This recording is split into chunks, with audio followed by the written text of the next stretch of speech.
So hey anime fans. The series name is What If Naruto Got Harem with Mulan in Disney.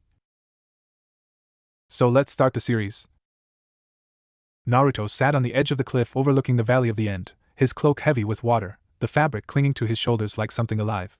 Below, the river ran brown and swollen, carrying branches and debris toward the sea. He watched it without really seeing it. Sakura was asleep back at camp. Sasuke, he didn't know where Sasuke was. Probably training. Probably pushing himself past every reasonable limit because that's what Sasuke did now. That's what they all did. He pulled the cloak tighter and felt the cold metal of the headband against his throat. The scroll had come 3 hours ago. A rift in the dimensional barriers near the northern border. Not an invasion, something smaller. Something that felt like a question mark. The kind of mission they gave to people who were too useful to rest but too worn down to matter. Naruto had volunteered before anyone else could. Not because he wanted to help. Because he needed to stop sitting still. The rift wasn't what he expected. He'd seen Kagaya's portals, watched Sasuke slip through dimensions like a needle through cloth. Those were violent things, tearing, screaming wounds in reality. This was different. This was quiet. It hung in the air above a burned-out village, maybe 30 feet across, and it looked less like a hole and more like someone had polished the air until it became a mirror. When Naruto stood in front of it, he could see himself looking back. Tired eyes. Stubble he hadn't bothered to shave. The shadow of the Ninetales flickering beneath his skin like a second heartbeat. The reflection didn't move when he did. He reached out. The world turned inside out. For one endless moment, Naruto existed everywhere and nowhere. He felt the weight of every soul he'd ever touched, every enemy he'd killed, every friend he'd failed to save. The memories weren't his, or maybe they were, but they belonged to someone else, some other version of himself living some other life. Then gravity found him again. He hit ground that felt wrong, too soft, too forgiving, and rolled through mud that smelled like rice paddies and rain. When he stopped, he lay on his back staring at a sky that was the wrong shade of gray. No. Not wrong. Just different. He sat up slowly, cataloging injuries. Nothing broken. Chakra low but stable. Kurama was quiet in his chest, but he could feel the fox's attention sharp and focused. Where are we? Not home, Kurama answered. Somewhere else. Somewhere thin. Naruto stood. The village around him wasn't burned. It was whole. Wooden houses with curved roofs, paper lanterns strung between them, smoke rising from chimneys in thin gray ribbons. People moved through the streets. Ordinary people, farmers and merchants and children chasing each other with sticks. They didn't look like they were expecting an invasion. They looked like they were expecting dinner. A child ran past him, laughing, and didn't seem to notice the stranger in the muddy cloak. Didn't seem to notice the whisker marks or the bright orange that stood out against the muted colors of the village like a scream. Naruto watched the child disappear around a corner. Then he started walking. He found the army camp by following the sound of training. 2 miles outside the village, past rice fields and bamboo groves, the land opened into a flat plain covered in tents. Thousands of tents. More soldiers than Naruto had seen since the Fourth War. They moved in formations across the training grounds, kicking up dust that hung in the air like fog. Naruto stood at the edge of the tree line and watched. The soldiers weren't shinobi. No chakra signatures, at least none he could feel. But they moved with purpose, with discipline. Spears and swords instead of jutsu. Armor instead of flak jackets. Different kind of war, Kurama said. War's war. HM. He was about to step forward, to announce himself, to figure out who was in charge and how to get home. A sword pressed against the back of his neck.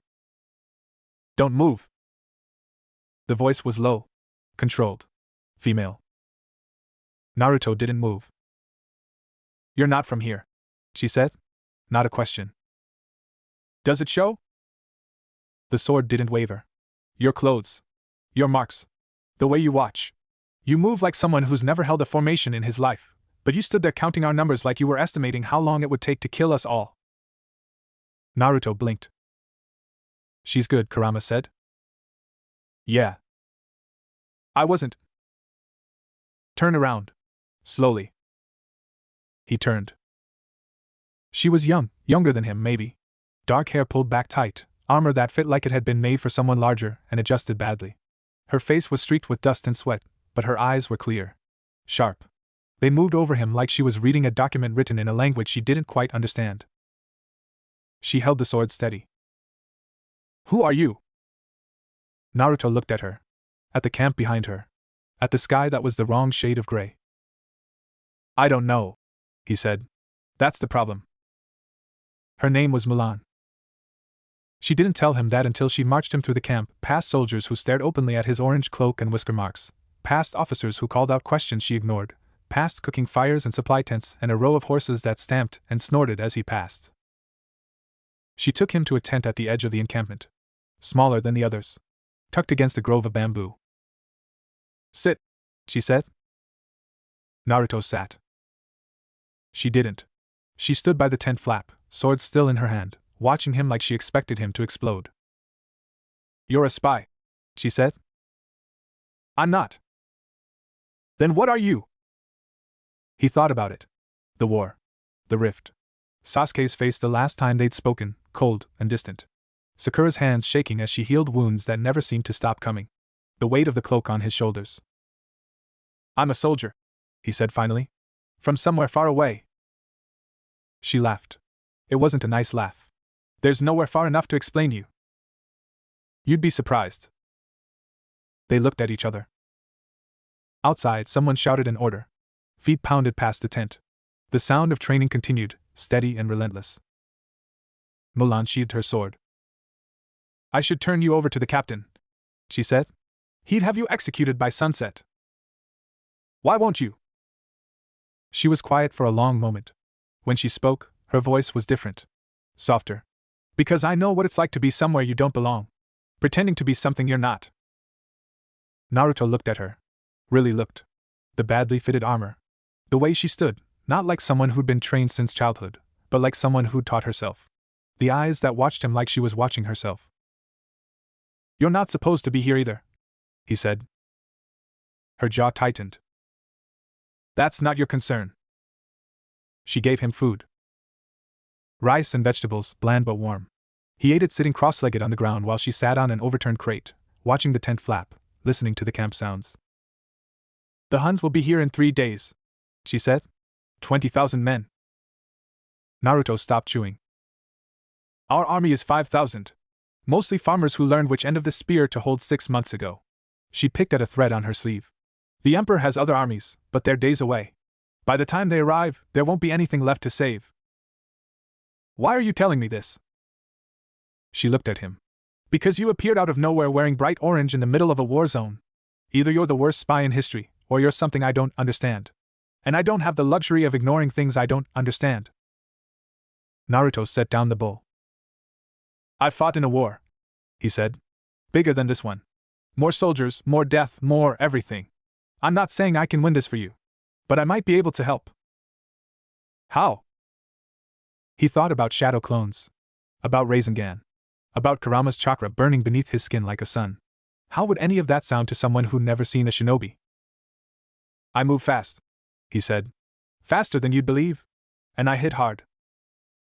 She studied him. The exhaustion in his face. The way his hands rested on his knees, not relaxed, but ready. The marks on his cheeks that looked like scars but weren't. You're not lying, she said. I don't know how I know that, but I know. I'm not. She stood. Finish eating. Tomorrow, if you're still here, I'll take you to the captain. He won't listen to you, but that's your problem, not mine. She walked to the tent flap. Mulan, she said without turning. My name is Mulan. The canvas fell closed behind her.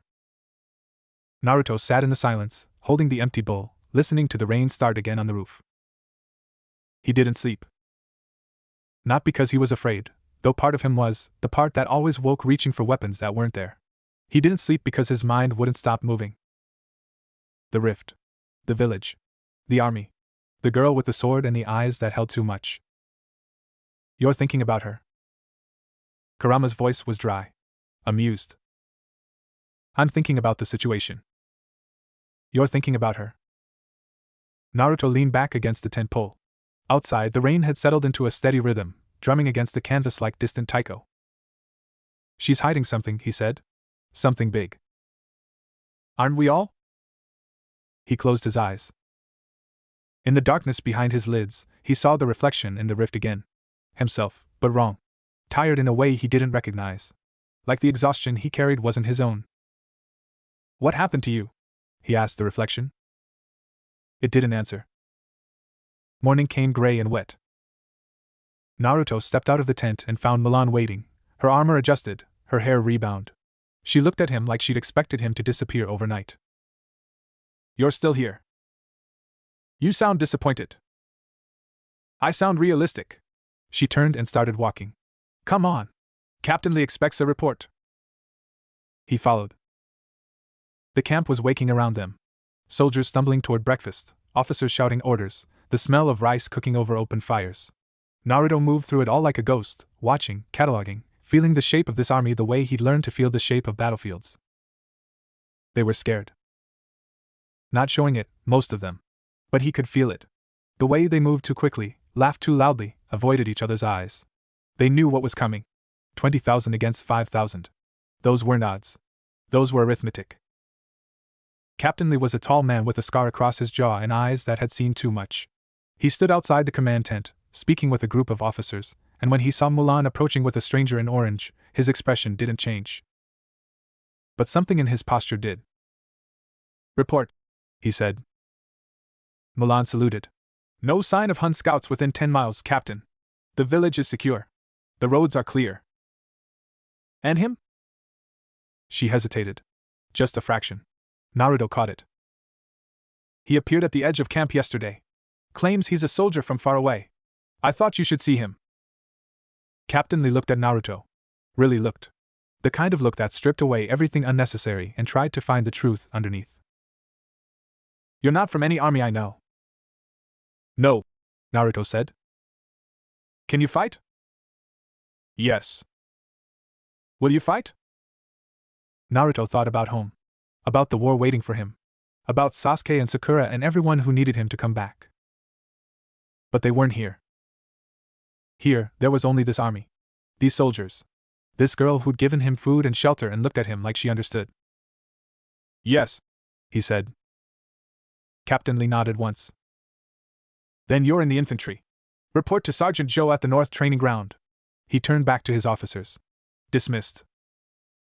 Mulan grabbed Naruto's arm and pulled him away before he could say anything else. "What was that?"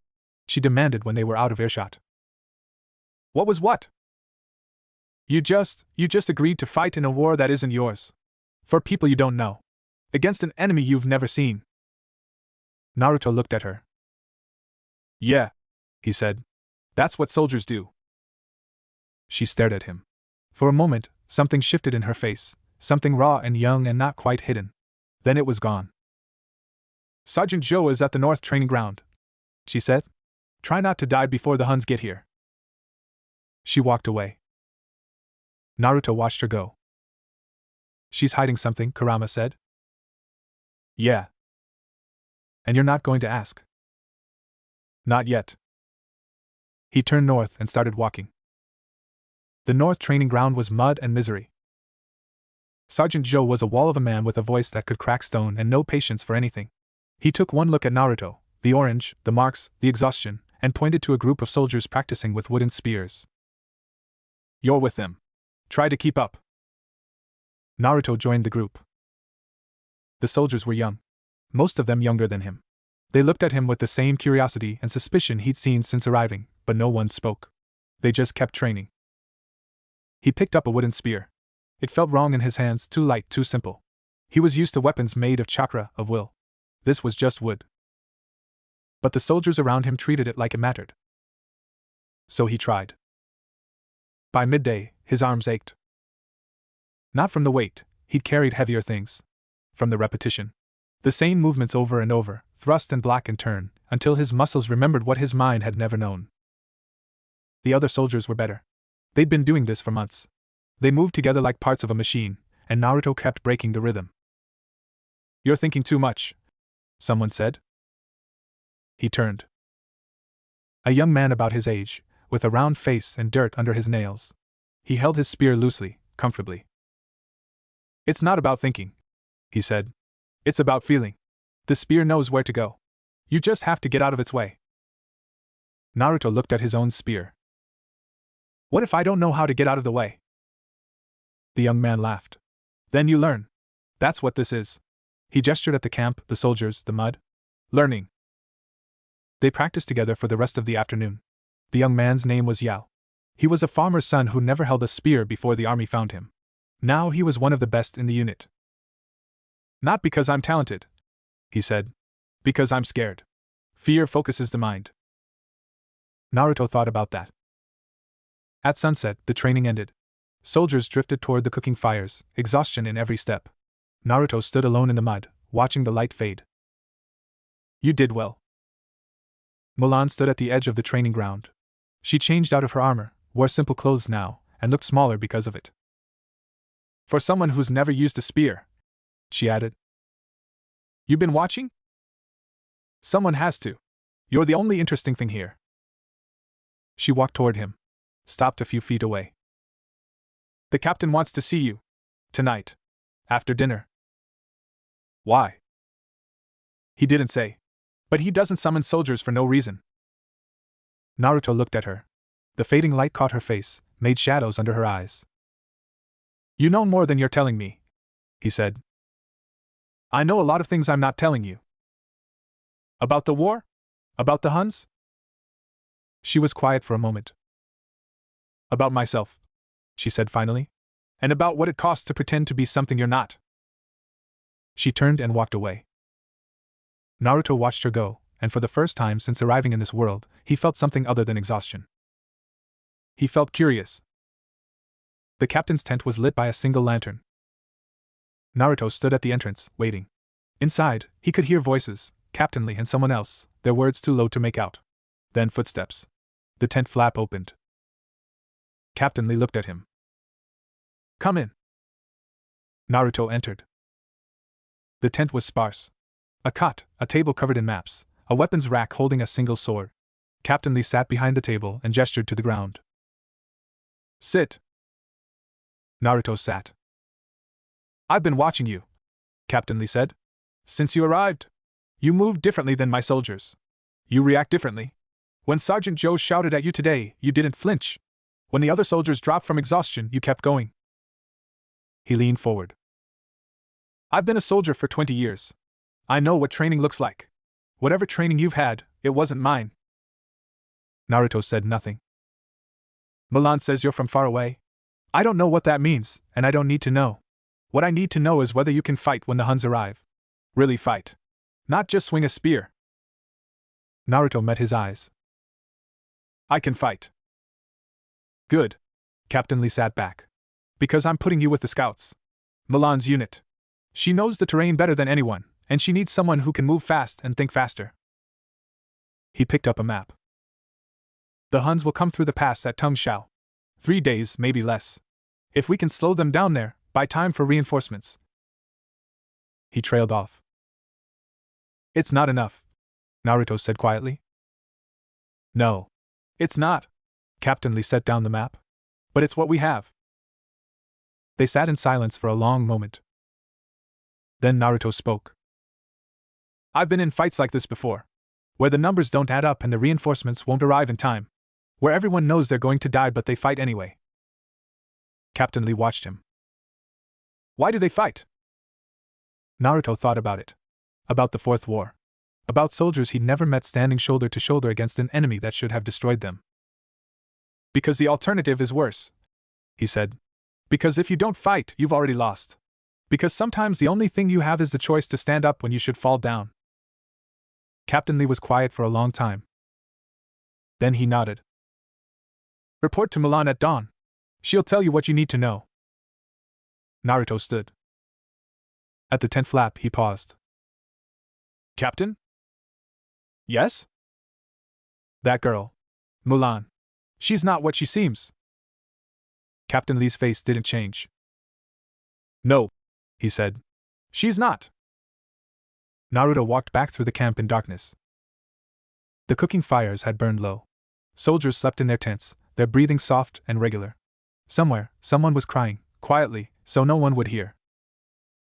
He stopped at the edge of the camp and looked up. The stars were wrong. Different constellations, different patterns. He didn't recognize any of them.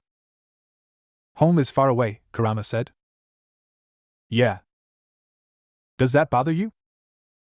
Naruto thought about it. It should. But right now. Right now? He thought about Mulan's eyes. About the way she looked at him like she was looking at a mirror. Right now, I'm not sure where home is anymore. She was waiting at first light. Naruto found her by the supply tents, crouched over a map spread on a barrel. She didn't look up when he approached, just kept tracing lines with her finger, her lips moving slightly like she was talking to herself.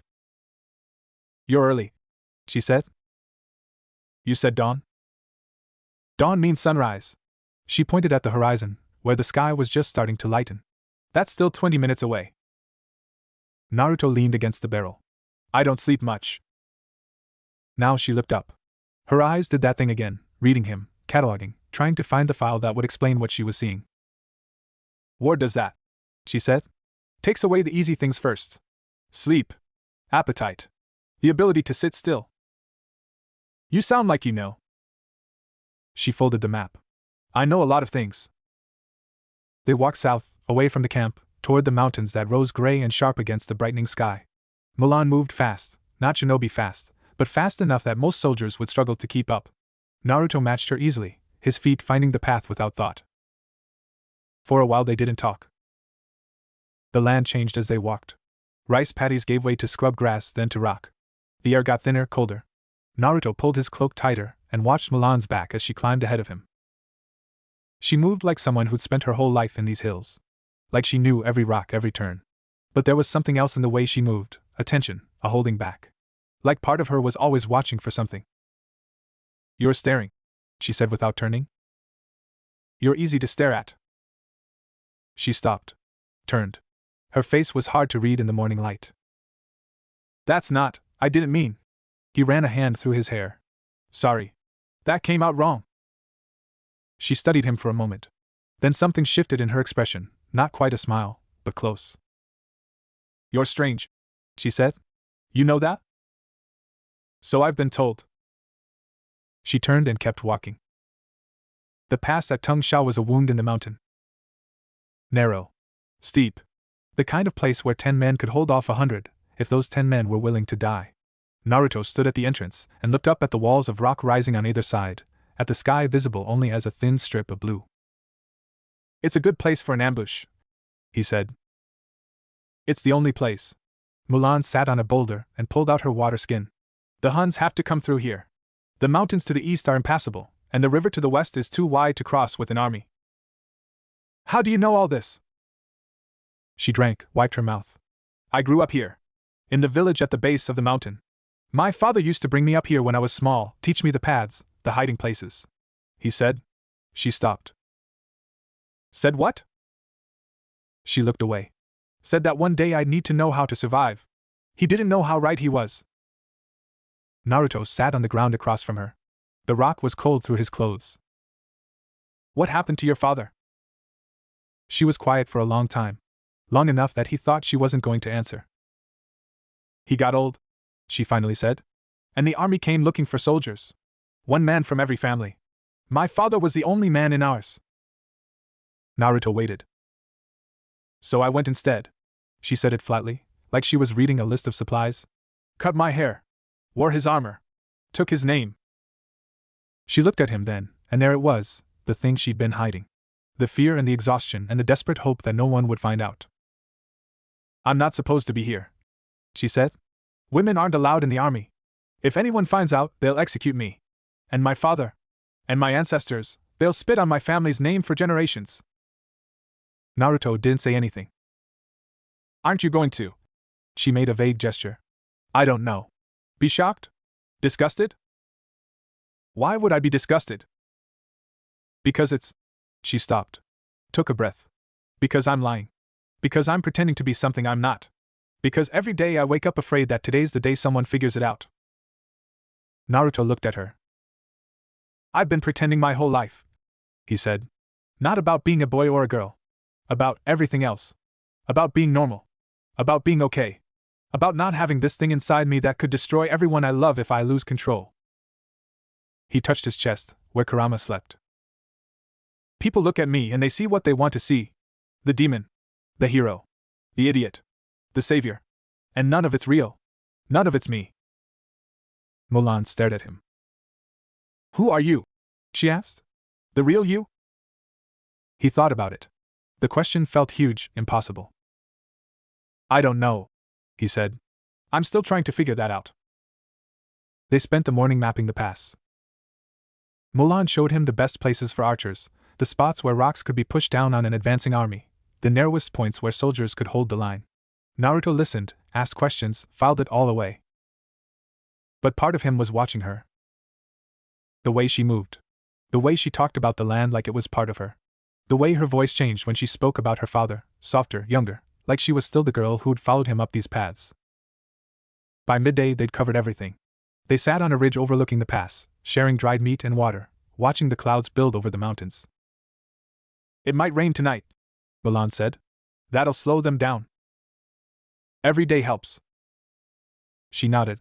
Then, after a moment, what you said earlier? About the thing inside you. What did you mean? Naruto chewed slowly, buying time.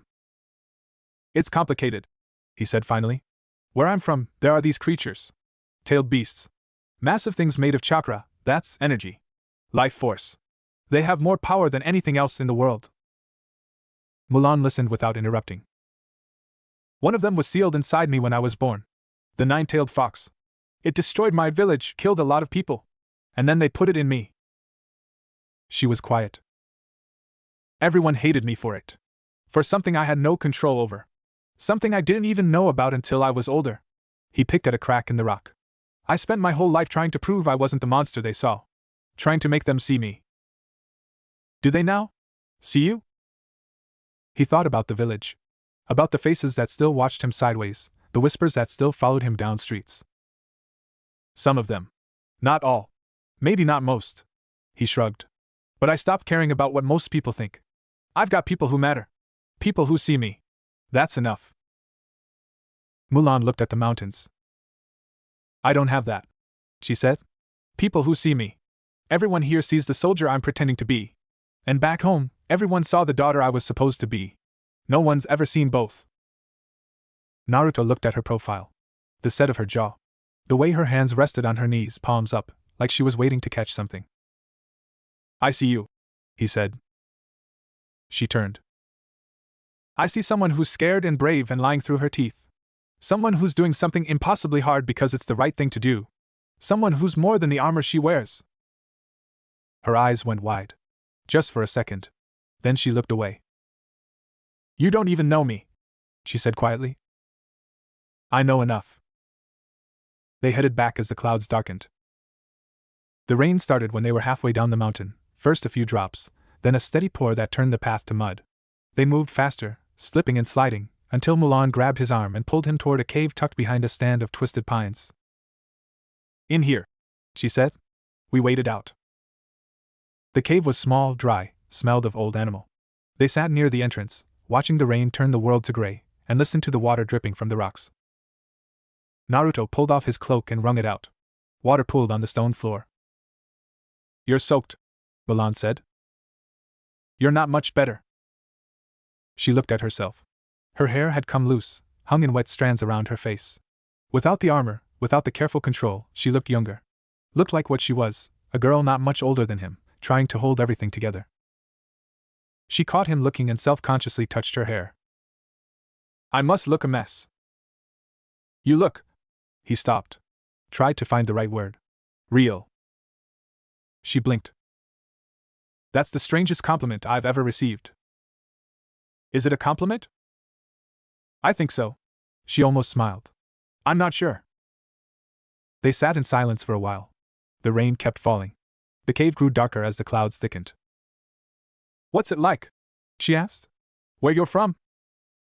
Naruto leaned back against the rock. Complicated. There are 5 great nations, always fighting each other. Hidden villages full of ninja, that's what I am. A ninja. We do missions, fight wars, protect our people. Or destroy theirs, depending on the day. Sounds exhausting.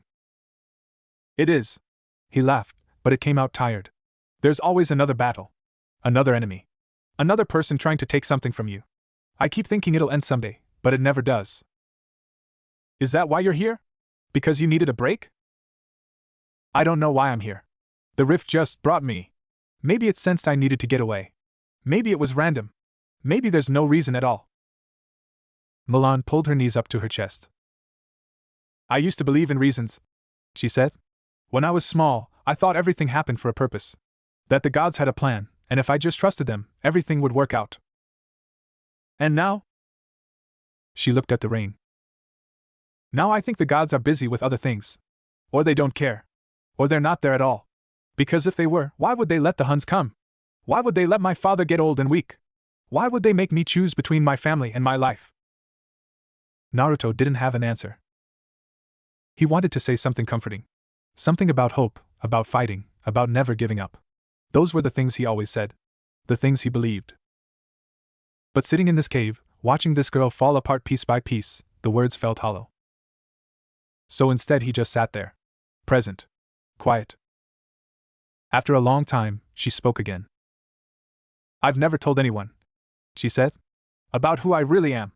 Not a single person in the army knows. Why me? She turned to look at him. In the dim light, her eyes were dark, unreadable. Because you're not from here. Because you don't have any stake in this war. Because when you look at me, you don't see a soldier or a woman or a liar. You just see me. Naruto held her gaze. That's all I ever wanted, she whispered. Someone to just see me. The rain stopped an hour before sunset. They walked back in silence, the path slick and treacherous, the air heavy with moisture. By the time they reached camp, the cooking fires were lit, and the soldiers were gathering for evening meal. Mulan stopped at the edge of the tents. I should go, she said. Report to the captain. I'll see you tomorrow? She hesitated. Nodded. Tomorrow. She walked away. Naruto watched until she disappeared between the tents, then stood there for a long time, not moving. You like her? Kurama's voice was quiet.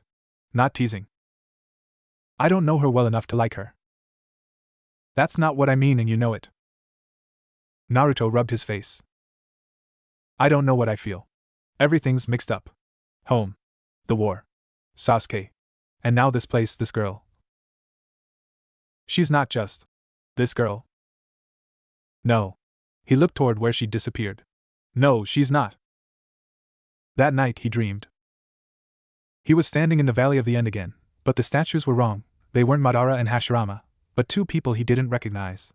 A man and a woman, locked in combat for eternity. Below, the river ran red. He walked along the edge, looking for something, he didn't know what. The water pulled at his feet, tried to drag him in. He kept walking. Then he saw her. Mulan stood on the opposite bank, wearing her father's armor, holding her sword. But her face was wrong, older, wearier, marked by battles he hadn't seen. You shouldn't be here, she said. I don't know how to leave. She raised her sword, pointed it at him. Then you'll die here, like the rest of them. He looked down. The river was full of bodies, soldiers in unfamiliar armor, their faces pale and still. Thousands of them. Tens of thousands. Who are they? He asked. The people I couldn't save. She dropped the sword. It clattered on the rocks. The people no one could save. He tried to cross the river, but the water rose, faster and faster, until it was up to his waist, his chest, his neck. He woke gasping. The tent was dark. Outside, the camp was quiet. He lay on his back, staring at the canvas above him, feeling his heart pound against his ribs. Just a dream, Kurama said. Just a dream. But it didn't feel like just a dream. It felt like a warning. Morning came too fast. Naruto dragged himself out of the tent and found the camp already moving. Soldiers running drills, officers shouting orders, the whole place humming with nervous energy. Something had changed. He found Yao near the supply tents. What's happening? Yao's face was pale. Scouts came back an hour ago. The Huns are closer than we thought. They'll be at the pass by nightfall. Naruto's stomach dropped. Nightfall? That's too soon. I know. Yao picked up a spear, checked its balance. Captain's calling everyone to formation. We march for Tung Shao at midday. Naruto looked toward the mountains. They seemed closer today. Darker. Where's Mulan? Haven't seen her. Tried the command tent. Naruto ran. She was there, standing outside the tent with Captain Lee.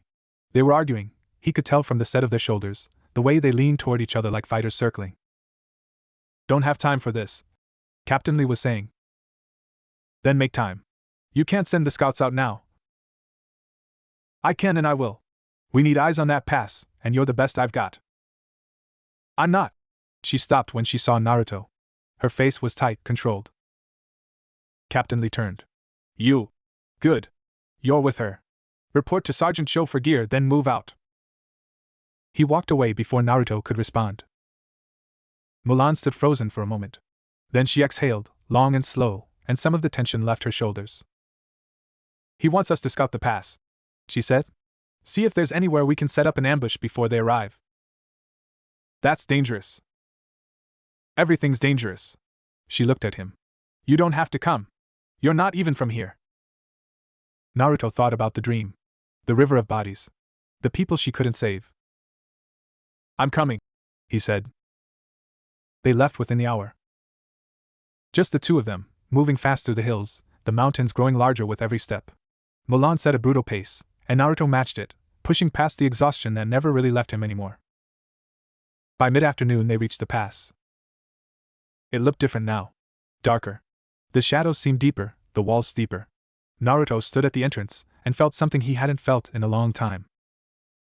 Fear. Not the sharp fear of battle, the kind that sharpened your senses and made you faster. Something older. Deeper. The fear of something coming that you couldn't stop. They're close, Mulan whispered. I can feel it. She moved into the pass, and he followed. The walls rose on either side, cutting off the sky. Their footsteps echoed. The air was cold and still. They found the first body halfway through. A Hun scout, judging by the armor. His throat had been cut, his eyes still open, staring at nothing. Mulan crouched beside him, touched the wound. Still warm, she said. They're here. As if in answer, a horn sounded from somewhere ahead. Deep. Loud. The sound of an army on the move. Mulan stood. We need to go. Now. They ran. Behind them, the horn sounded again. Closer this time. And then the ground began to shake. The shaking didn't stop. Naruto grabbed Mulan's arm and pulled her toward the wall, pressing both of them against the rock as debris started falling from above. Small stones first, then bigger ones, crashing down where they'd been standing moments ago. Mulan's face was white. Landslide? No. He could feel it now, not just the ground shaking, but something else. Something rhythmic. That's footsteps. She stared at him. Thousands of them. Coming through the pass. The horn sounded again. Closer. Much closer. They ran. The pass twisted and turned, walls narrowing until there was barely room for two people to walk side by side. Naruto let Mulan lead. She knew this ground, knew where to go, and focused on keeping up, on listening to the sound behind them. It was getting louder. How many? Kurama asked. I don't know. A lot. Can you fight that many? Naruto thought about it. Thought about Kurama's chakra, about the power coiled in his chest waiting to be unleashed. Thought about what would happen if he let it out here, in this world that didn't understand chakra, didn't understand him. Not without destroying everything. Then run. So he ran. They burst out of the narrow section into a wider area, still a canyon, but with space to move, space to breathe. Mulan skidded to a stop, looking around frantically. There's a path, she said. A old hunting trail, it leads up the side, if we can reach it before they see us. Then go. I'll hold them. She turned. What? I'll hold them. Buy you time. No. Absolutely not. Mulan. You'll die. Her voice cracked. You'll die and I'll be alone and it won't matter because they'll catch me anyway and… Mulan. She stopped. He stepped closer. Close enough to see the tears she was trying to hide, the fear she'd been carrying since the moment she put on her father's armor. I've done this before. he said quietly. Fought against impossible odds. Walked away when I shouldn't have. I'm not saying I'll survive, but I can give you time. Why? The question hung between them. Why would you do that? For me? He didn't have an answer. Not one that made sense. Not one that fit in words. Because you deserve to live, he said finally. Because someone should see you make it. She stared at him. The ground shook harder. The Huns were close now, close enough that he could hear individual footsteps, the clank of armor, the murmur of voices. Mulan grabbed his hand. Then we both go. She pulled him toward the canyon wall. There's another way. A cave system. My father showed me when I was small. It connects to the other side of the mountain. You didn't mention this before. Because I forgot. Because I haven't thought about it in years. Because. She pulled him into a narrow crevice hidden behind a boulder. Because I don't think about my father if I can help it. It hurts too much. They squeezed through the crevice, rocks scraping against Naruto's shoulders, and emerged into darkness. The cave was cold. Not the cold of winter, but something deeper. The cold of places where light never reaches. Mulan felt along the wall, her hand finding something, a torch left by someone years ago. I have flint, she whispered. Give me a moment. Stones clicked. Sparks flew. The torch caught, flame flickering weak and uncertain, then growing stronger. Mulan held it up. The cave stretched ahead of them, walls covered in ancient markings. Animals. Hunters. Things Naruto didn't recognize. My people have been here for thousands of years, Mulan said softly. My ancestors painted these walls, walked these tunnels, hid from enemies just like we're hiding now. She started walking. Naruto followed. The tunnel branched and branched again.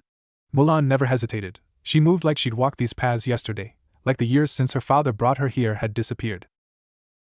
How do you remember? Naruto asked. I don't. My body remembers. My feet remember. She touched the wall. This place is part of me. Even when I try to forget. They walked in silence for a while. The torch crackled. Their footsteps echoed. Tell me about him, Naruto said. Your father. She was quiet for so long he thought she wouldn't answer. He was kind, she finally said. Not soft. He was a soldier. He knew how to be hard. But kind. He used to wake me before dawn and take me to the hills to watch the sun rise. Said it was important to see the world start fresh every day. Her voice got softer. He taught me to fight. To ride. To read the land. Treated me like I was as good as any son he could have had. Never once made me feel like I was less because I was a girl. Then why did you hide? Why not just tell him you were going? She stopped walking. Because he would have stopped me. Because he would have gone instead, old and weak as he is, and died in my place. Because. Her voice broke. Because I couldn't watch him die. The torch flickered. So I left in the night. Took his armor, his sword, his name. Left a note saying I'd be back. Not even a goodbye. She turned to face him. In the torchlight, her eyes were wet. What kind of daughter does that? Naruto looked at her.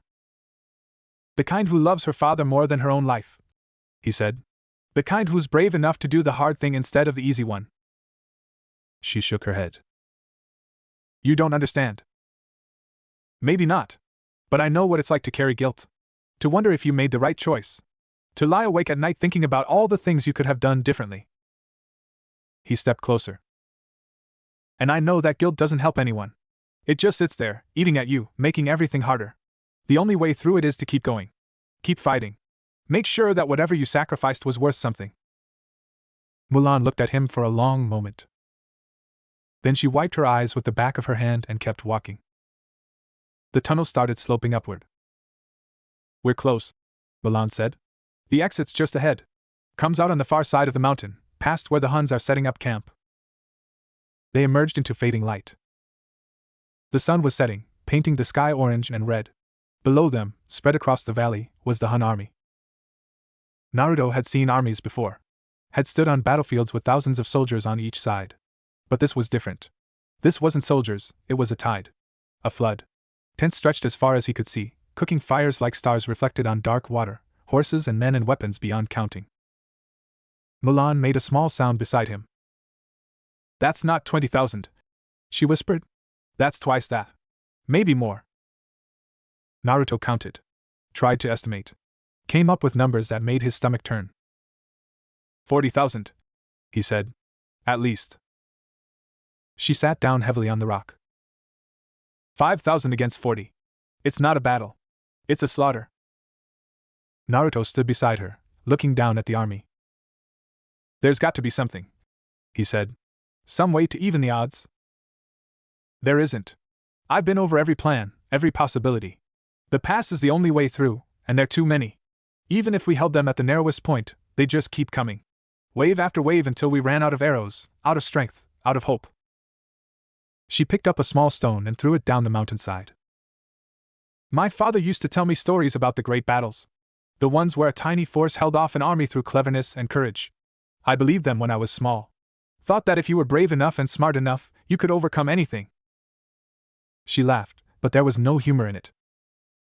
I was wrong. Naruto watched the army below.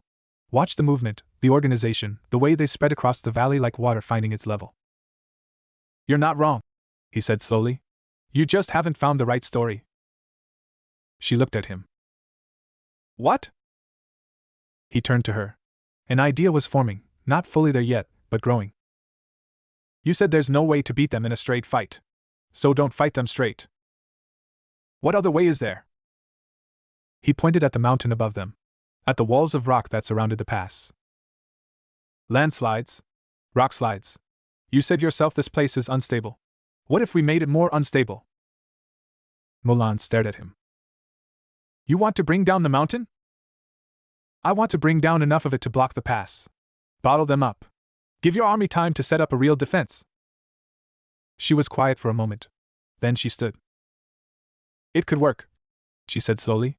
There's an old mining tunnel on the east face. My father mentioned it once, said they used to dig for iron there, back before anyone remembers. If we could collapse the entrance. Would that be enough? Maybe. Maybe not. She looked at the army again. But it's more than we had before. They moved along the ridge as darkness fell. Mulan led, sure-footed even in the dark, and Naruto followed, watching the army below grow distant as they climbed. The stars came out, wrong stars, but beautiful, and the air got colder. The mining tunnel was exactly where her father had said. A dark hole in the mountainside, supported by ancient timbers that looked ready to crumble. Mulan stopped at the entrance. This is insane, she said. Probably. If we do this, we could die. Get buried alive. Probably. She turned to him. In the starlight, her face was hard to read. Why are you so calm about this? He thought about it. About all the battles, all the near-death experiences, all the times he'd stared into the face of something that should have killed him.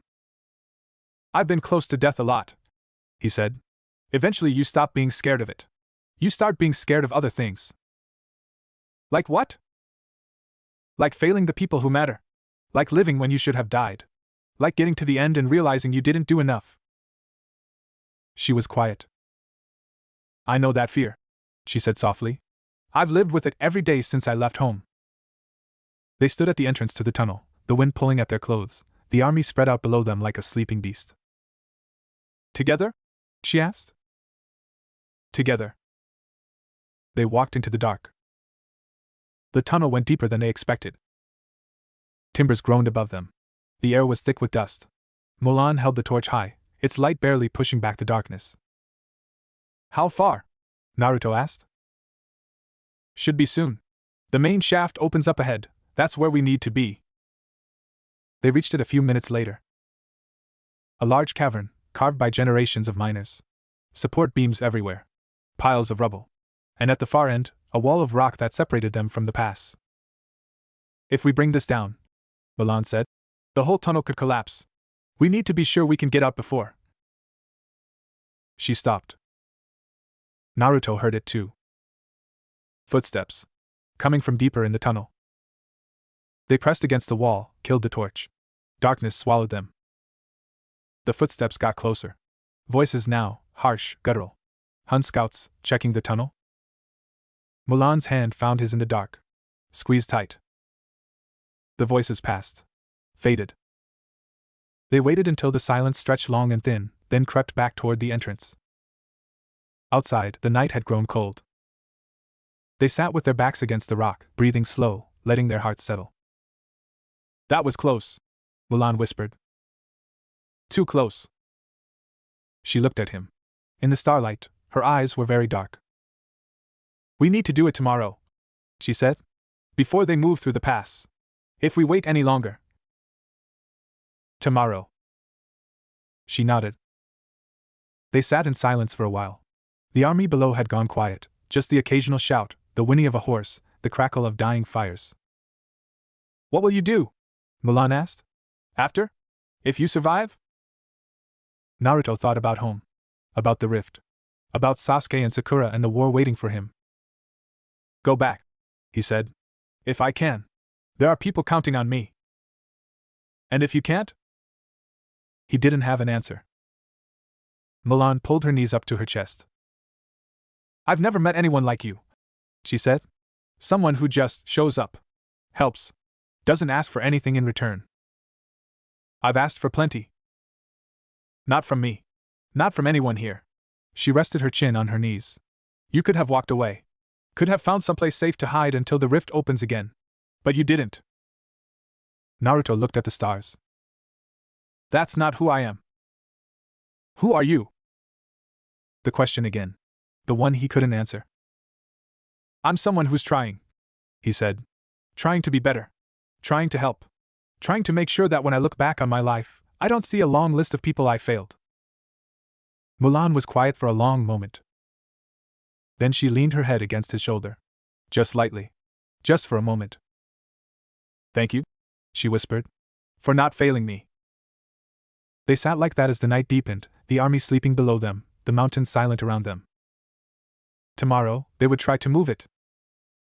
Tomorrow, they might die. But tonight, they weren't alone. Naruto woke to gray light and the smell of smoke. For a moment, he didn't know where he was. The rock beneath him, the weight of someone against his shoulder, then it came back. The mountain. The tunnel. Mulan. She was still asleep. Her face in the dim light looked younger, softer. Like the girl she'd been before the armor, and the lies and the war. He didn't move. Didn't want to wake her. Below, the Hun army was stirring. Fires being lit. Men moving between tents. The normal sounds of a camp waking up, multiplied by 40,000. You should wake her, Kurama said. In a minute. We don't have a minute. The sun's coming. He knew. But he sat there anyway, just a little longer, watching the light spread across the valley. She woke on her own. Sat up fast, looking around, hand reaching for a sword that wasn't there. Then she saw him and relaxed. Just a little. Morning, he said. How long was I out? Few hours. Sun's almost up. She looked at the sky, then at the army below. Her face hardened. We need to move. Before they start marching. They stood. Stretched. Checked their gear. Naruto had a canteen with a little water left. They shared it, either speaking. The walk back to the tunnel felt different than the night before. Heavier. Like the mountain knew what they were planning. The tunnel was dark. They'd brought 2 torches this time, and Naruto had a flint. They lit one, left the other for later, and started walking. The support beams groaned as they passed. Dust drifted down from above. How do we do this? Naruto asked. Bring it down, I mean. There's a weak point. My father said the miners always avoided it. The rock was too unstable. If we can reach it, hit it hard enough. Hit it with what? She stopped. Looked at him. I was hoping you had an idea. He thought about it. Thought about the Rasengan. About the power coiled in his palm, dense and spinning. Would it work here? Would it be enough? I might, he said. But I need to see it first. They kept walking. The weak point was obvious once they reached it. A section of wall that looked different from the rest, darker, cracked, almost crumbly. Mulan held the torch close. Here, she said. If this goes, the whole ceiling comes down. Naruto studied it. Measured distances. Tried to calculate how much force he'd need. How far to the entrance? Fast walk? 10 minutes. Can we do it in 5? She looked at him. We can try. He stepped forward, held out his hand. The Rasengan formed slowly. He was tired, low on chakra, running on empty. But it formed. Blue light spinning in his palm, throwing strange shadows on the walls. Mulan stared. What is that? Something from home. He watched the sphere rotate. When I release it, run. Don't look back. Don't stop until you're outside. What about you? I'll be right behind you. She didn't believe him. He could see it in her face. But she nodded. He counted to 3 in his head. Then he pushed the Rasengan into the wall. The mountain screamed. Not a sound, something deeper. A vibration that went through his bones, his teeth, his skull. The wall crumbled, and then the ceiling started to fall. They ran. Mulan was faster than he expected, her feet finding purchase on the uneven ground, the torch in her hand throwing wild light. Naruto followed, feeling the mountain come apart behind him. Dust filled the tunnel. Choking, thick, impossible to see through. He coughed, kept running, his hand on the wall to guide him. Behind them, the collapse grew louder. Closer. He could see the entrance now, a small circle of gray light ahead. Mulan was almost there. Then the ceiling came down between them. Naruto hit the ground hard. Rock on his back, pinning him. The air crushed out of his lungs. Darkness. For a moment, everything stopped. Then pain. Sharp everywhere. He tried to move and couldn't. Naruto. Kurama's voice. Distant. Naruto, you need to move. Can't. You can. Push. He pushed. The rock shifted. He pushed harder, felt something tear in his shoulder, and suddenly he was free, crawling through the dust, gasping for air. The entrance was right there. 10 feet. 5. He crawled out into the light and lay there, chest heaving, staring at the sky. Mulan's face appeared above him. You're alive! He tried to laugh. It came out as a cough. You're alive, she said again, and there was something in her voice he couldn't name. You're alive! She helped him sit up. They looked at the tunnel entrance, or what used to be the entrance. Now it was just a pile of rock, dust still rising from it. Did it work? He asked. She pointed. Below, in the pass, the Huns were stopped. The narrow section, the one they'd walked through yesterday, was gone. Buried under thousands of tons of rock. The army was milling around, confused, leaders shouting, men pointing at the mountain.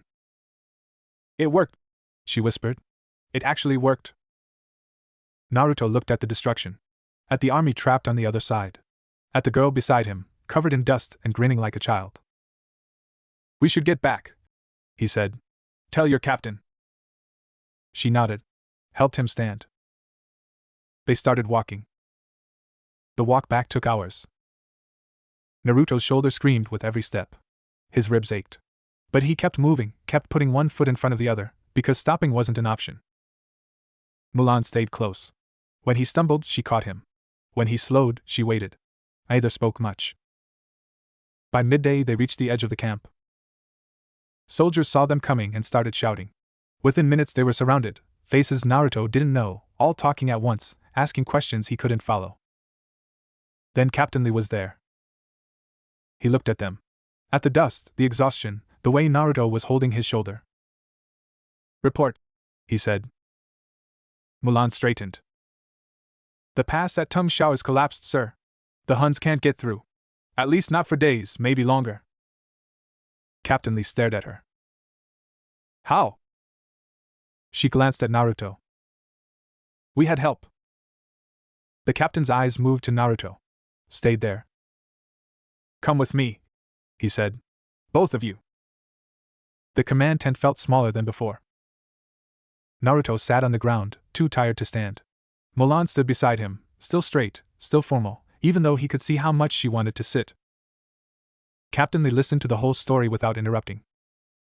When they finished, he was quiet for a long time. You're saying, he finally said, that a foreign soldier with no knowledge of our land found a way to collapse a mountain pass that my engineers said was impossible to block. That's what I'm saying, Mulan said. And you trust him? She didn't hesitate. Yes. Captain Lee looked at Naruto. Why? Naruto met his eyes. Because I've been where she is. Fighting for something bigger than myself. Pretending to be something I'm not. Scared every day that someone will find out the truth. Mulan's breath caught. Just barely. Captain Lee's expression didn't change. Leave us, he said. Both of you. Get food, rest. We'll talk more tomorrow. They left. Outside, Mulan grabbed his arm. What were you thinking? Her voice was low, urgent. You can't just, if he figures it out. He won't.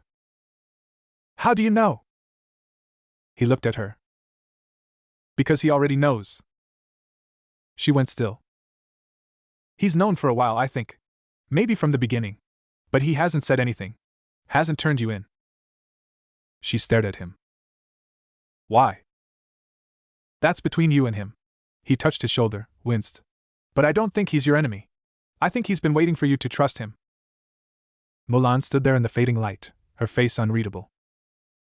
Then she walked away without another word. Naruto found Yao by the cooking fires. The round-faced soldier saw him and grinned.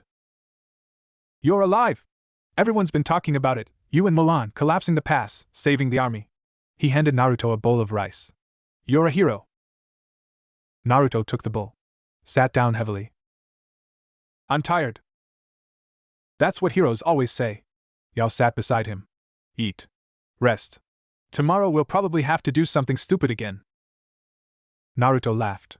It hurt his ribs. They ate in silence for a while. Yao, Naruto said eventually. How long have you known? Yao looked at him. Known what? About Mulan. The silence stretched. I don't know what you're talking about, Yao said quietly. Sure you don't. They ate the rest of their meal without speaking. That night, Naruto couldn't sleep. His shoulder throbbed. His mind wouldn't stop. He kept seeing the tunnel collapsing, kept feeling the weight of the rock on his back. He got up and walked. The camp was quiet.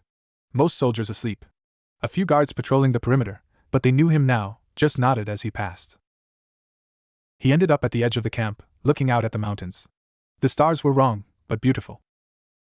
Footsteps behind him. He didn't turn. You should be resting, Mulan said. You too. She came up beside him. Stood close enough that he could feel her warmth. I talked to Captain Lee, she said, after you left. What did he say? She was quiet for a moment. He said he's known since the second week. That he watched me fight, watched me move, and knew something was wrong. But he also watched me work harder than anyone, train longer, care more. And he decided that whatever I was hiding, it didn't matter as much as what I was giving. Naruto looked at her. He's not going to turn you in? He said there are enough enemies outside the camp. He's not going to create one inside. Mulan's voice cracked on the last word. I've been so scared, she whispered. For so long. And he just knew and didn't say anything. Naruto didn't respond. There was nothing to say. They stood there in the darkness, looking at the mountains, not touching but close. I'm glad you're alive, she said quietly. Me too. She almost laughed. Come on. You need to rest. Tomorrow we find out if the pass is really blocked, or if we just made the Huns angry. She turned and walked back toward the camp. Naruto watched her go. Then he followed. 3 days passed. Quiet days. Strange days. The kind where nothing happens but everything feels different. Naruto spent them doing small things. Helping with repairs. Running supplies. Sitting with Yao during meals, listening to him talk about his family's farm, about the girl he was going to marry when the war ended, about all the things he hoped for. Yao talked a lot. Naruto didn't mind. Mulan was everywhere but never there. He'd see her across the camp, walking fast, always moving. Sometimes she'd look at him, just for a second, then look away. He didn't push. On the 4th day, Captain Lee called a meeting. All the officers, Mulan, Naruto, spread around a table covered in maps, the air thick with tension. The pass is still blocked, Captain Lee said. Our scouts confirm it. The Huns are trying to clear it, but it'll take weeks. Maybe longer. Relief moved through the room. Shoulders relaxing. Breath released. That gives us time, someone said. Time to bring in reinforcements. Time to fortify. Yes. Captain Lee looked at the map. But it also gives them time. Time to find another route. Time to send scouts around the mountain. Time to plan. He pointed at a spot on the map. The village of Chang'an. 40 miles east. Small, isolated. If the Huns get through there, they can circle behind us. We don't have enough men to guard every village, another officer said. No. But we can warn them. Help them evacuate if necessary. He looked at Mulan. You know that area? Take a small team. Move fast. Mulan nodded. Captain Lee's eyes moved to Naruto. You go too. It wasn't a question. They left at dawn. 4 of them, Mulan, Naruto, Yao, and a soldier named Chen who never spoke. Chen was tall, thin, with eyes that watched everything. He moved like he'd been doing this his whole life. The first few hours were quiet. The land changed as they walked, mountains giving way to hills, hills to forest. The path was narrow, overgrown. No one had used it in a while. Chang'an's small, Mulan said as they walked. Maybe 200 people. Farmers, mostly. They won't want to leave. Can't make them, Yao said. No. But we can try. Naruto walked behind her, watching the way she moved through the forest. More relaxed now. Further from the camp, further from the eyes that watched her. She's different out here, Kurama said. Yeah. More herself. He didn't respond. Didn't need to. They reached the village at sunset. It sat in a valley, surrounded by fields. Small houses with smoke rising from chimneys. Children playing in the dirt. Old people sitting on porches, watching the day end. Normal. Peaceful. Unaware. Mulan stopped at the edge of the trees. They don't know, she said quietly. About the war. About how close it is. How can they not know? Naruto asked. Because no one tells them. Because the army doesn't care about small villages. Because they're too busy surviving to pay attention to anything beyond their fields. She started walking. The village elder was a woman. Old, bent, with eyes that had seen too much. She sat in her house and listened to Mulan talk, her face giving nothing away. When Mulan finished, the elder was quiet for a long time. We've lived here for 4 generations, she finally said. Through floods. Through famine. Through bandits and warlords and everything else. We're still here. The Huns are different. Are they? The elder looked at Mulan. I've seen armies come and go. They take what they want and leave. We rebuild. We survive. Not this time. The elder studied her. You're young, she said. Young and scared. You see the world as something that can be saved. I see it as something that can be endured. Mulan's jaw tightened. If you stay, you'll die. All of you. Maybe. The elder stood, slow and careful. But we'll die in our homes. On our land. With our families. That's not nothing. She walked to the door. Stay the night. Eat our food. Rest. In the morning, you can go back to your war. We'll stay with ours. She left. They ate with a family. A farmer, his wife, their 3 children. Simple food, rice, vegetables, a small piece of fish shared between everyone. The children stared at Naruto's whisker marks until their mother told them to stop. Where are you from? The farmer asked. Far away, Naruto said. Must be very far. I've never seen marks like yours.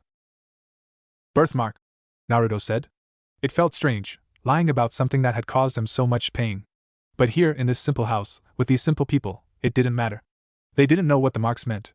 Didn't know about Kurama. Didn't know anything. They just saw a tired young man eating their food. After dinner, the children showed him their toys. Crude things, wooden animals, a ball of tied cloth. He played with them until they got tired, then helped their mother carry dishes to the well. You're good with children, she said. I had friends with little brothers and sisters. Spent a lot of time watching them. You don't have your own? He shook his head. Too young. Too busy. Too everything. She nodded like she understood. War takes time, she said. Takes youth. Takes everything if you let it. She looked toward the house, where her children's laughter drifted through the walls. That's why we stay. Not because we're brave. Because if we leave, they win. Not the Huns, the war. The idea that nothing matters except survival. Naruto looked at the house. At the warm light in the windows. I think I understand, he said. He found Mulan by the well. She was sitting on the edge, looking at the stars. He sat beside her. The elder's wrong, she said quietly. They can't stay. When the Huns come, we'll warn them again tomorrow. Maybe they'll listen. You don't believe that? No, he didn't. I've seen this before, he said. Villages that won't leave. People who'd rather die than abandon their homes. In my world, in my war, we lost so many because they wouldn't run. Mulan looked at him. How do you live with it? What? The people you couldn't save. He thought about it. About all the faces. All the names.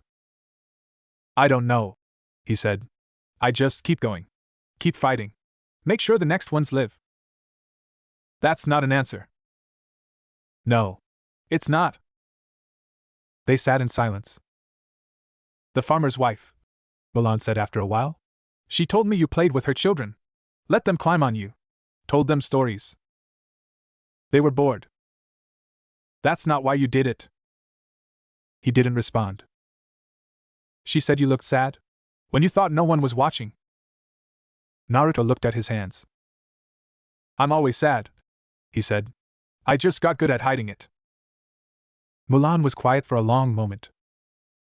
Then she reached out and took his hand. Just held it. Nothing else. They sat like that, looking at the stars, not speaking. The next morning, they tried again. The elder listened. The villagers listened. Some of them looked scared. Some looked angry. A few packed their things. Most didn't. We'll send soldiers, Mulan said. When we get back. To help you evacuate. The elder nodded like she was humoring a child. Do what you must. They left as the sun rose. The walk back felt longer. Maybe because of the weight. The knowledge that some of those people wouldn't survive. That no matter what they did, they couldn't save everyone. Yao and Chen walked ahead, giving them space. You did everything you could, Naruto said. I know. It doesn't feel like enough. No. She looked at the path ahead. It never does. They walked in silence. That night, they made camp in the forest. Chen built a fire. Yao cooked rice. Mulan sat apart, staring into the flames. Naruto joined her. What are you thinking about? Home, she said. My father. What he'd say if he could see me now. What would he say? She was quiet for a moment. He'd say he's proud. And then he'd tell me to stop being stupid and come home. She almost smiled. He never wanted me to be a soldier. Wanted me to marry someone nice, have children, live a quiet life. Is that what you want? No. She picked up a stick, poked the fire. I don't know what I want. I never let myself think about it. Too busy surviving. Naruto watched the flames. I used to want to be Hokage, he said. Leader of my village. The most important person in the world. Used to? Still do. But it's different now. Before it was about proving myself. Showing everyone I wasn't the monster they thought. Now. He trailed off. Now? Now it's about protecting the people who matter. Creating a world where kids don't have to grow up alone. Where no one has to pretend to be something they're not just to survive. Mulan looked at him. That's a lot to carry. Yeah. He met her eyes. But I'm not carrying it alone anymore. Something shifted in her face. Softened. No, she said quietly. You're not. They sat by the fire for hours. Talking about small things. Their childhoods. The people they'd lost. The things they were afraid of. Yao fell asleep against a tree.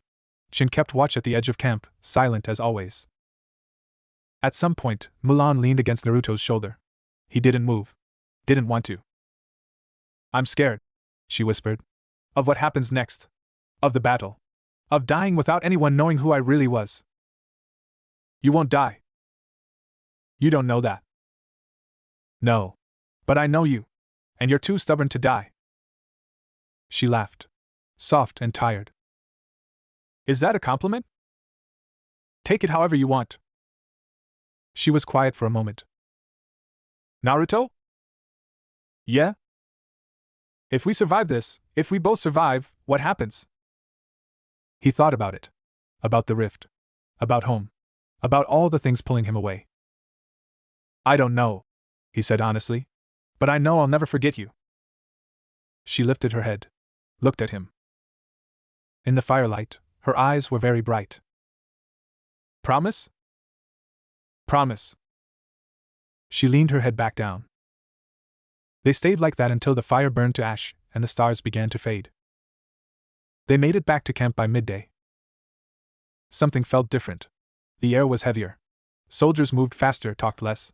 The kind of quiet that comes before something bad. Captain Lee found them before they reached the command tent. The Huns found another route, he said. No greeting. No asking how the mission went. Just that. Mulan's face went still. Where? A pass to the east. Smaller than Tung Shao. Our scouts missed it. He rubbed his jaw. They'll be here in 2 days. Maybe less. 2 days. Naruto did the math. 40,000 soldiers. 5,000. No mountain to hide behind this time. We need to evacuate the villages, Mulan said. Chang'an. Already sending word. But we don't have enough time. Not for everyone. She looked like he'd hit her.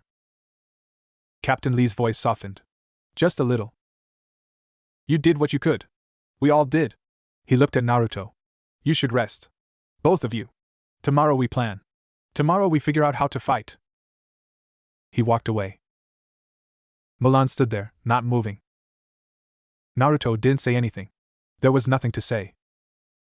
That night, the camp was different. More fires. More soldiers awake. People sharpening weapons, writing letters, saying things to each other that should have been said long ago. Naruto walked through it all, watching. A young soldier teaching an older one how to hold a sword properly. 2 friends sharing a bottle of rice wine, laughing too loud at things that weren't funny. A man sitting alone, writing by firelight, his hands shaking. He'd seen it before. In his own war. The night before battle. The way people tried to hold on to something real before everything changed. He kept walking. He found Yao near the supply tents. The round-faced soldier was sitting on a barrel, staring at nothing. He looked up when Naruto approached. Hey! Hey! Yao patted the barrel beside him. Naruto sat. My mother doesn't know I'm here, Yao said. I told her I was going to the city. Looking for work. She'd kill me if she knew. She'd probably just be glad you're alive. Yeah. Maybe. He picked at a splinter on the barrel. I used to think about dying. Not in a sad way, just wondered what it would feel like. If it would hurt. If I'd be scared. And now? Now I try not to think about it. He laughed, but it came out wrong. Doesn't work. Naruto looked at the stars. I've died, he said quietly. Yao stared at him. What? Once. A long time ago. Or not that long. Time's weird. He touched his chest. Something ripped the fox out of me. I should have died. Would have, if not for people who refused to let go. Yao was quiet. What was it like? Nothing. Just nothing. Like falling asleep and not dreaming. He paused. The scary part wasn't dying. It was everyone else. Watching them hurt. Knowing I'd left them alone. Yao nodded slowly. Yeah, he said. I get that. They sat together in the dark. Mulan found him later. Near the edge of camp, where the fires didn't reach. He was sitting on the ground, looking at the mountains. You keep coming here, she said. It's quiet. She sat beside him. I can't sleep, Neither can I. They watched the mountains. The moon was up, nearly full, painting everything silver. My father used to say that before a battle, you should look at the sky, Mulan said. Remind yourself that the world is bigger than whatever you're facing. He sounds smart. He was. Is. She pulled her knees up. I hope he's okay. I hope he's not worried. He's your father. He's worried. She almost smiled. Yeah. Probably. The silence stretched. Naruto could feel her next to him. Her warmth. The weight of everything she was carrying. I keep thinking about what happens after, she said. If we survive. What I'll do. Where I'll go. You could go home. Could I? She looked at him. After everything? After lying to everyone, pretending to be someone else for months? How do you go back to being the person you were? He didn't have an answer. I don't know who that person is anymore, she said quietly. The girl who left home. She thought she knew everything. Thought she was brave. Thought she could handle anything. And now? Now I know I was just scared. And brave. And stupid. And none of those things cancel each other out. Naruto looked at her profile. The way the moonlight caught her face. You're still brave, he said. Braver than most people I've known. You've known a lot of brave people? Too many. He paused. Lost too many. She turned to him. Who? He thought about Jiraiya. About Niji. About all the faces that visited him in dreams. A teacher. A friend. So many others. His voice got quieter. They died so I could live. So I could keep fighting. And sometimes I wonder if I'm doing enough. If I'm honoring what they gave. Mulan reached out. Touched his hand. You are, she said. I don't know you well. But I know that. He looked at their hands. Her fingers curled around his. How do you know? Because you're here. Helping people who aren't yours. Fighting a war that isn't yours. Dying in a tunnel for someone you barely know. She squeezed. That's enough. That's more than enough. He didn't know what to say. So he just held her hand. They stayed like that for a long time. Eventually the cold got too much. They walked back to camp together, not talking, not letting go.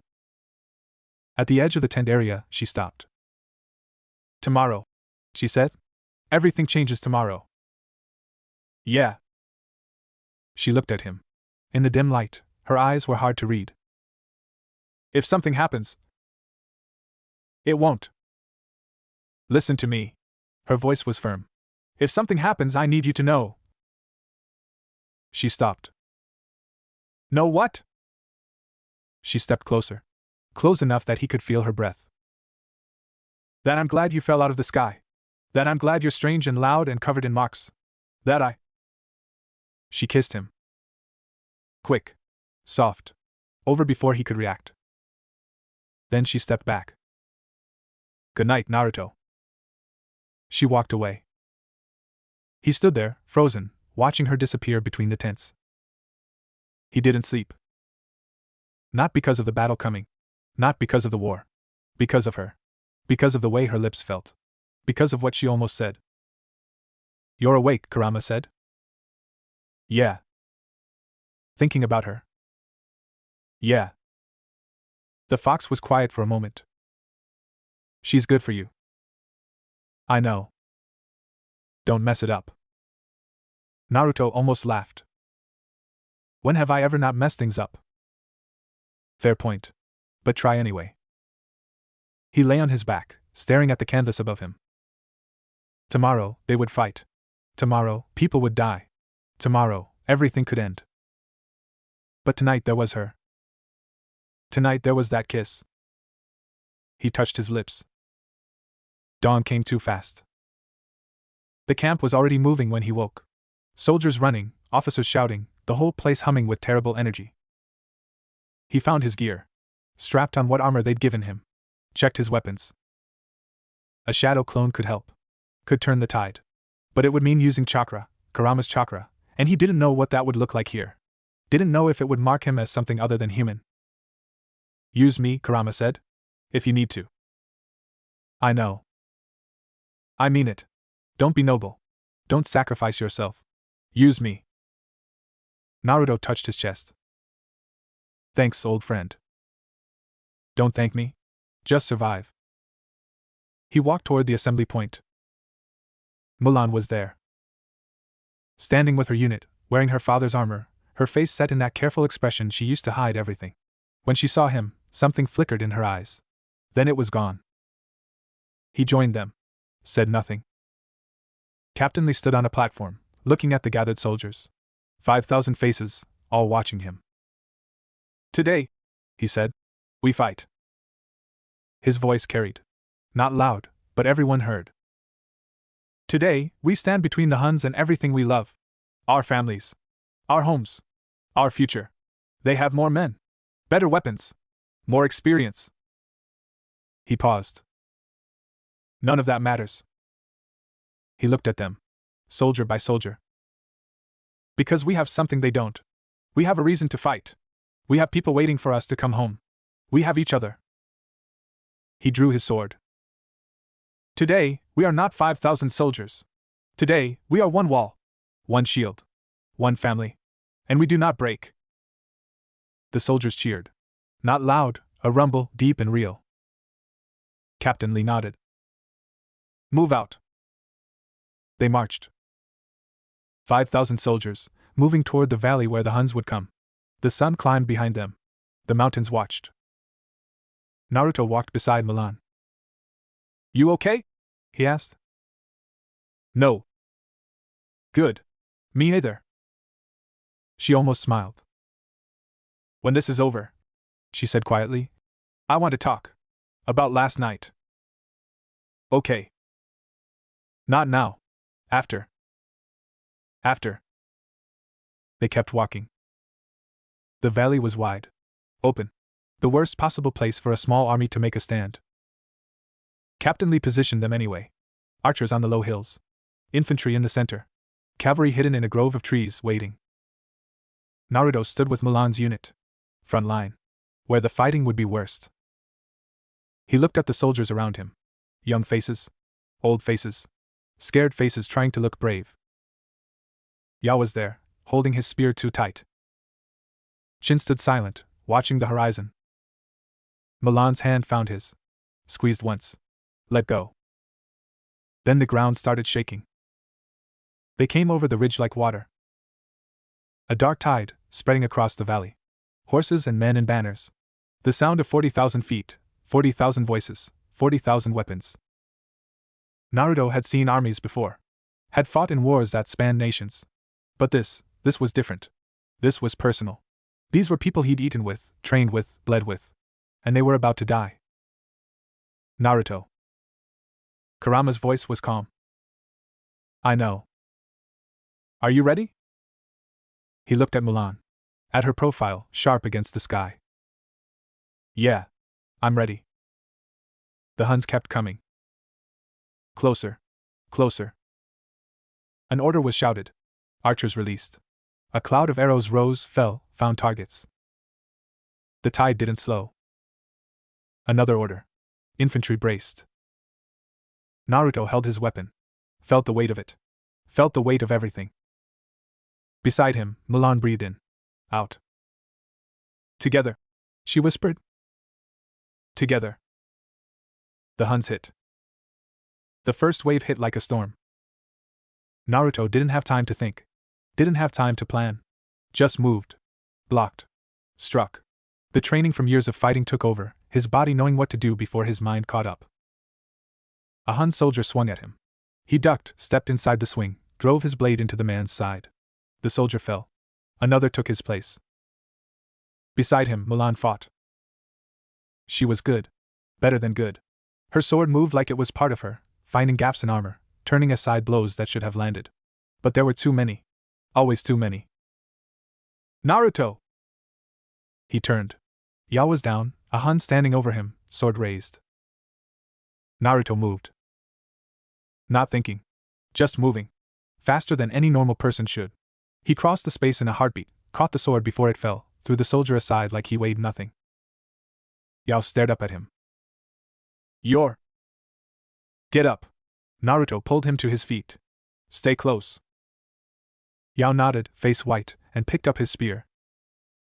The battle swallowed them. Minutes became hours. Hours became something else. There was only the next soldier, the next swing, the next breath. Naruto's arms ached. His chakra was low, too low. He'd used too much in the tunnel, hadn't rested enough. Every move cost more than it should. But he couldn't stop. Beside him, Mulan was bleeding from a cut on her arm. She didn't slow. Fall back! Someone shouted. Fall back to the second line! They moved. Stumbling, fighting, dragging the wounded. The Huns followed, relentless. Naruto looked back once. The valley was covered in bodies. His side. Theirs. It was hard to tell anymore. The second line was a ridge. Steeper than the valley floor. Harder to climb. The Huns would have to slow down, bunch up, make themselves targets. That was the idea anyway. Naruto reached the top and turned. Mulan was still climbing. Yao beside her. Chin covering their rear, moving slow, too slow. An arrow took Chin in the back. He fell without a sound. Mulan screamed. Not loud, a small sound ripped out of her. She kept climbing. Kept moving. Didn't look back. Naruto reached down, grabbed her arm, pulled her over the top. They lay there for a moment, breathing hard. Chin was gone. The second line held longer than the first. Archers rained arrows on the Huns as they climbed. Soldiers rolled rocks down the slope. For a while it worked. But the Huns kept coming. Always coming. Captain Lee moved among them, shouting encouragement, directing defenses. His face was cut. His armor dented. But he kept moving. Naruto found a moment to sit. Just a moment. Mulan sat beside him. Her hands were shaking. Chen, she said. He had a wife. Back home. He never talked about her, but I saw him write letters. Every night. Naruto didn't say anything. He's dead. Because of this. Because of me. Not because of you. Because I'm here. Because I lied. Because I. She stopped. Took a breath. I can't do this. Naruto looked at her. Yes, you can. How do you know? He touched her hand. Her shaking hand. Because you're still here. Because you haven't given up. Because every time you fall, you get back up.